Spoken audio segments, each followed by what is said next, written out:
আমি মাধ্যমিকে এমনিতে ক্লাস যে প্রথমে মানে 10th হয়েছে আমি র্যাঙ্কে 684 র্যাঙ্ক হয়ে স্কোর হয়েছে। আর হচ্ছে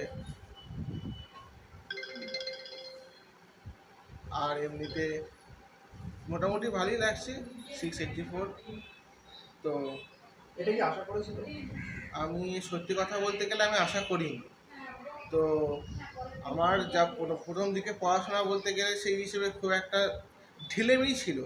তো টেস্ট একটুখানি খারাপ রেজাল্ট হওয়ার পরে স্কুল থেকে বললো যে ভালো একটা কিছু করতে হবে, আমার উপর আশা রয়েছে।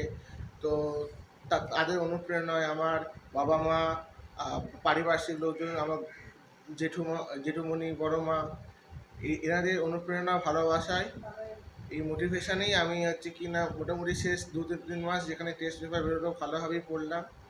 তো ওইটাই হচ্ছে কি না আমাকে এই সাফল্যটা আনতে আমাকে সক্ষম করেছে। আর এমনি দিনে কতক্ষণ ধরে পড়াশোনা করেছেন? দিনে প্রথম দিকে তেমন কোনো খেয়াল ছিল না, মানে খুবই কম পড়তাম। আর তারপর টেস্ট পেপার পড়ে মনে হলো যে একবার না পড়লে সত্যিই পিছিয়ে যাবো। তো তারপরে হচ্ছে পড়তে আরম্ভ করলাম। এবার কখনো কখনো 10-11 ঘন্টা হতো। রাত জেগে পড়ার যে একটা নিয়ম সেটাও তৈরি হয়ে গেল।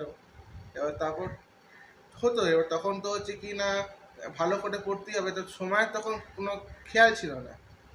তার মধ্যে সর্বদা যে পড়া হতো তা নয়, কিছুক্ষণ তো রিফ্রেশ থাকতোই। আর মানে কি নিয়ে পড়াশোনা করতে চাই? আমি তো সায়েন্স নিয়েই পড়াশোনা করতে চাই। আর বড় হয়ে তো বলতে গেলে আমার রিসার্চ করারই স্বপ্ন আছে। কিসের উপরে? আমার রিসার্চ করতে গেলে হচ্ছে কি ফিজিক্স বা অ্যাস্ট্রোফিজিক্স, মহাকাশের উপর আমার খুবই টান আছে।